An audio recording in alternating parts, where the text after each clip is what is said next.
দুর্ঘটনা ছাড়া বিশালগড়কে আলাদাভাবে দেখার সুযোগ নেই, কারণ এমন কোনো দিন বাদ যায় না যেদিন বিশালগড়ে দুর্ঘটনা ঘটছে না। প্রতিনিয়ত যান দুর্ঘটনা লেগেই চলেছে বিশালগড় সড়কে। দুর্ঘটনার হার বন্ধ করতে কোনো ধরনের উদ্যোগ নেয়নি প্রশাসন।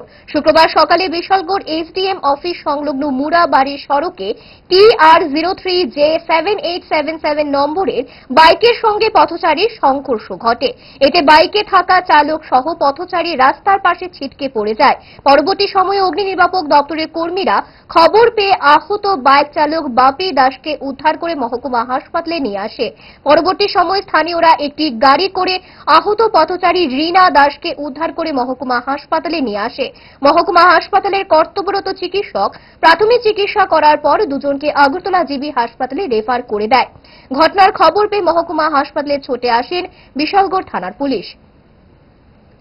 আমরা বিশালগড় একটা ফায়ার সার্ভিসের পলাইছে যে অফিসের পিছিয়ে একটা বাইক অ্যাক্সিডেন্ট করছে। আমি স্টাফ নিয়ে আইলাম, আইয়া দেখি একটা পথচারী মেয়ে লোকরে বাইকগুলো পাঠিয়ে দিচ্ছে। আমরা মেয়ে লোকরা পাইছি না, আমরা পথচারী বাইকগুলো পাইছি। আমরা বিশালগড় মহকুমার হসপিটালে নিয়ে আইছি। কি নাম জানেন? বাপি দাস, 19 বছর।